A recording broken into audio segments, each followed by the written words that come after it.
साथ संगत जी, प्यार से कहना धन निरंकार जी। वो हम सिर्फ अपने पूरे पोटेंशियल को वहाँ एक रीच कर सकते हैं और उसके आगे कंटिन्यू अपनी ज़िंदगी में वो एक अपनाते हुए पहलू आगे बढ़ा सकते हैं। तो कैसे एक अगर हम बात करते हैं कि हमारी प्रैक्टिकल जो शब्द है कि कैसे एक इंसान अगर स्कूल में भी है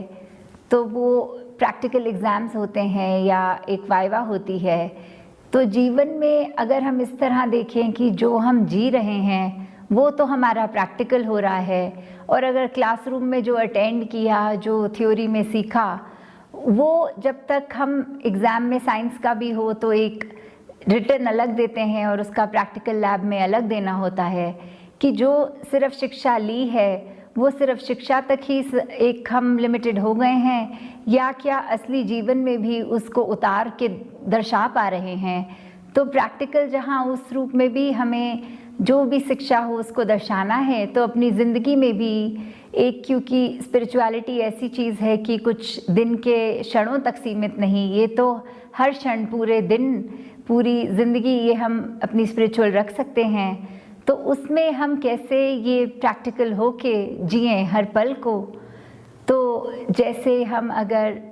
प्रणों के ऊपर भी जाएं कि ब्रह्म ज्ञान प्राप्त करने से पहले जो वाव्स होती हैं, जो एक प्रॉमिसेस हैं, ये जो 5 प्रण हैं, जब वो देखे जाएं तो पहले में ही जहाँ ये तन मन धन सब इस परमात्मा की देन मानकर कि हमें एक सिर्फ एक रिस्पॉन्सिबिलिटी की तरह ये दिया गया है कि ये वस्तु है, इसका ध्यान रखना है।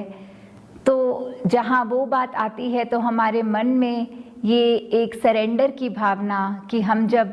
सब अर्पित कर चुके हैं तो वो अभिमान नहीं है, वो एक हम्बल हो जाता है दिल। तो जहाँ हम्बलनेस की भी बात है, वहीं से ये जीवन हम एक इस गुण को अपनाते हुए कि अगर उदाहरण लें तो कोई व्यक्ति अगर अपने काम काज में, एक ऑफिस में, एक फैक्ट्री में अगर अपने पैसे जहाँ कोई इन्वेस्टमेंट की तरह भी लगा रहा है,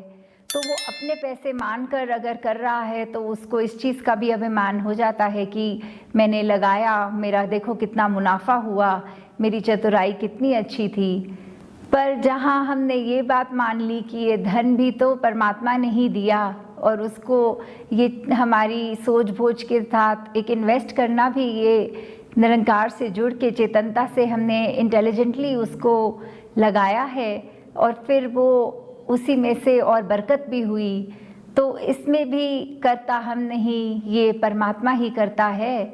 और कैसे फिर हमारी एक रिस्पॉन्सिबिलिटी और बढ़ जाती है कि कहने के लिए तो लोग ये भी कहते हैं कि अगर परमात्मा ही में ही सब कुछ करना है तो हम आराम से घर बैठते हैं, इसको धन देना होगा तो हमारे कारोबार में और मुनाफा होगा। पर जहाँ ये कर्म की बात है तो वहाँ प्रैक्टिकली एक अपनी दुकान तक जाना, अपने कारोबार तक जाना, एक अपना कर्म जो करना है, जब तक वो नहीं आएगा तो साथ में फिर वो बात कि हमने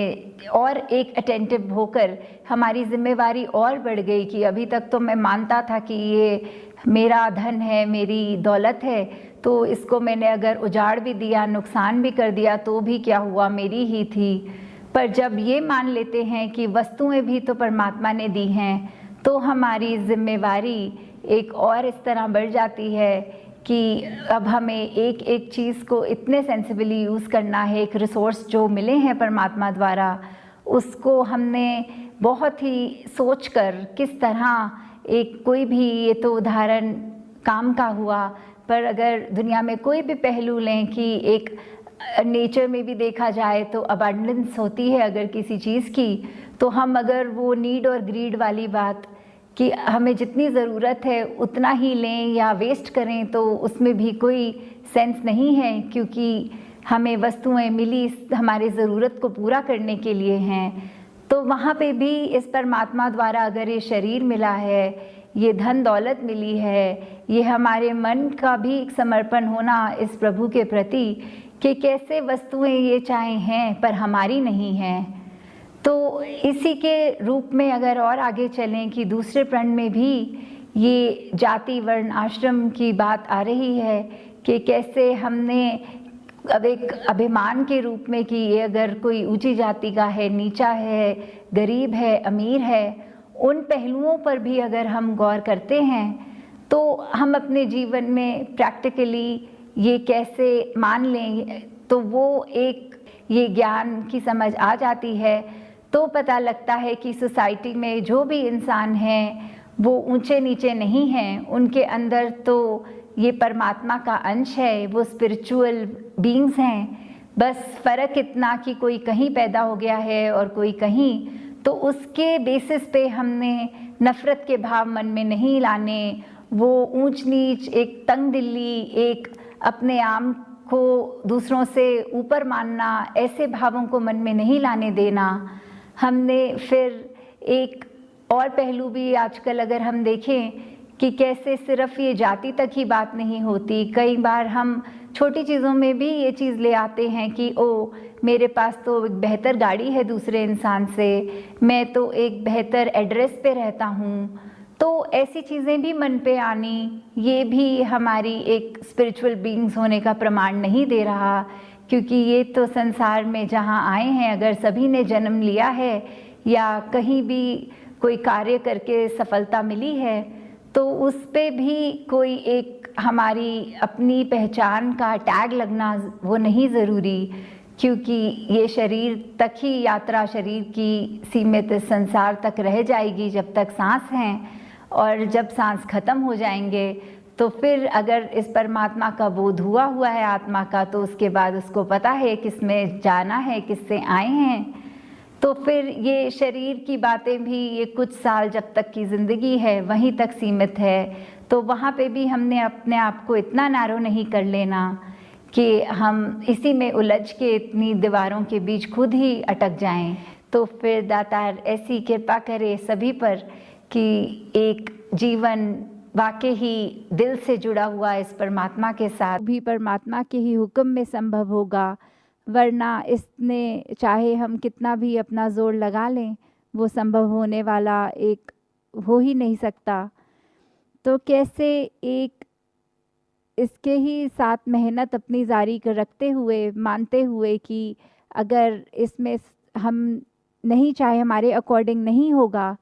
तो भी एक मन में ये संतुष्टि का भाव, तो ये सरेंडरेंस के साथ आना, तो वो पॉजिटिवली सच्चे मायने में संतुष्टि कहलाएगी। जैसे इसी पे एक कहानी भी एग्जाम्पल के तौर पे कि दो फ़कीर जब जा रहे कहीं सुबह और शाम को आते हैं अपने घर, तो देखते हैं कि उनके घर की जो एक झोंपड़ी कह लें कि एक खेत में एक हे से बनाई हुई, तो वो हवा आंधी इतनी तेज़ कि आधी झोंपड़ी उनकी गिर गई। तो उनमें से एक शिष्य तो ऐसे मन में ख्याल रख रहा कि हम तो परमात्मा का नाम भी लेते हैं, इसके गुण भी गाते हैं,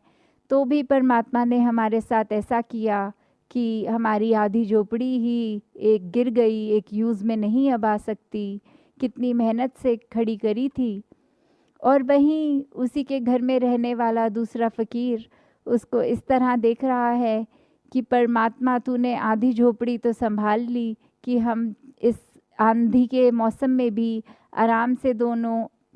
एक कहीं सर रख सकते हैं, ऊपर हमें एक कवर्ड रूफ मिल गई। तो कैसे ऐसे ही जब रात्रि की ओर समय बीतता है, वो एक फ़कीर तो मन में इतना सेटिस्फाइड, ये संतुष्ट भाव से रात को उसकी नींद भी लग गई, और वहीं दूसरा अभी क्रिब ही कर रहा है, अभी ये कंप्लेंट्स ही नहीं ख़त्म हो रही कि कैसे आज इस हालत में सोना पड़ेगा रात को।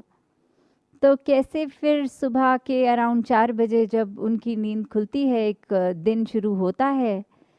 तो देखते हैं कि जहाँ से लेटे थे आँख खोलते ही चाँद बहुत खूबसूरती से दिख रहा है। तो वहीं उस संतुष्ट जो फ़कीर था उसके मन में आया कि परमात्मा, ये इतनी तेरी क्रिएशन इतनी सुंदर, हो सकता है एक हमें चाँद ही तूने दिखाना हो जिसके लिए एक ऐसी रचना रच दी कि हमारी आधी झोंपड़ी भी ये गिर गई और हम इतने सीनिक व्यू से जो दूर थे तूने हमें इसको भी देखने का मौका बख्शा। तो कैसे भन के भाव की बात होती है, जहाँ एक ही स्थिति में एक को नींद ना लगना और नेगेटिव भाव आने, वहीं दूसरे ने पहले ही अपने आप को समर्पित किया हुआ एक इतना संतुष्ट कि कैसे कुछ भी हो रहा है उसका ये शुक्राना भाव इस परमात्मा से, ये स्थिर मन, ये काम एंड कंपोज्ड, ये बिल्कुल रचा हुआ इसके रंग में ऐसे ही संतुष्ट होकर जब जीवन बिताते हैं, तो कैसे फिर बात वही है कि हालातों ने तो आते ही रहना है, पर हम अपने मन को कैसे मोड़ें। ये उथल पुथल होती रहती है, पर सिर्फ़ और सिर्फ परमात्मा के आसरा जब तक हम लेंगे और पता है कि चीज़ों ने जहाँ आज सुखदाई है तो कल वो परिवर्तन आएगा, वो चेंज भी होंगी। तो अगर हम अपने मूड को उसी बेस पे रखेंगे कि अगर हमारे अनुसार चीज़ें हैं तो ही अच्छी हैं, तो कभी भी हम स्थिर नहीं हो पाएंगे। ये परमात्मा को याद रखना हमेशा हर स्थिति में ही स्थिरता एक देता है।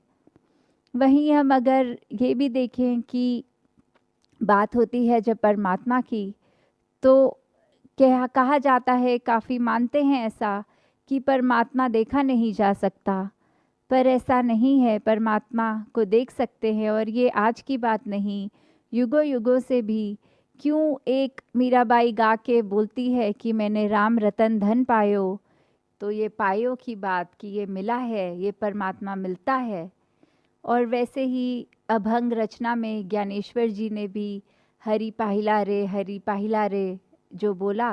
कि इसको देखा जा सकता है, इसको पाया जा सकता है, इसको जाना जा सकता है। तो उसी परमात्मा को अगर हम ऐसे देखें कि ये उसी परमात्मा नहीं, ये इसी परमात्मा है, जहाँ ये हमारी आँखों के रूबरू है, सामने है, बिल्कुल देखा जाया जा सकता है और पाया जा सकता है। एक इस हरि को जब तक हम कैसे मान लें कि वो एग्जिस्ट करता है, तो उसको रूबरू देखकर, फिर उसका बन के, उसका हर एक में उसको देखकर, फिर एक हरि को जो पा लिया, तो फिर वो ऐसा धन है जो राम रतन धन है कि इतना जो कभी घटेगा नहीं ऐसा धन। हमेशा हम हर पल में इसका प्रयोग करेंगे, इसको याद रखेंगे, तो जीवन ने सफल होना ही है। तो दातार कृपा करे कि एक परमात्मा को ही आधार मानते हुए जहाँ सेवा, सत्संग, सुमिरन ये करते चले जाएं, उससे फ़ायदा सिर्फ हमारा ही है। क्योंकि जब सेवा करेंगे तो भी वो मन से चीज़ शुरू हुई कि हमने एक अपने आप से निकलना है, एक हम किसी के लिए कुछ करने के लिए वो सेवा भाव रखें, और सुमिरन सिर्फ अपने इंटरनल एक अपने आप को बैलेंस रखने के लिए कि ये परमात्मा याद रहे, तो वो सिमरन का एक योगदान उस तरह। और जहाँ सत्संग की बात है, तो वो एक सत्संग जब हम जाते हैं तो ये लाइक माइंडेडनेस जो बात आती है कि सभी पॉजिटिव होंगे और सभी इसी परमात्मा की बात करेंगे, और उनकी ज़िंदगी से भी हम देख सकते हैं, शिक्षा ले सकते हैं, तो कैसे हमारा खुद का विश्वास और पक्का होता जाता है। तो एक दूसरे से ही सीखकर, इस परमात्मा को याद रखकर अपने जीवन को हर एक आगे से आगे बढ़ाता जाए। साथ संगत जी, ध्यान निरंकार जी।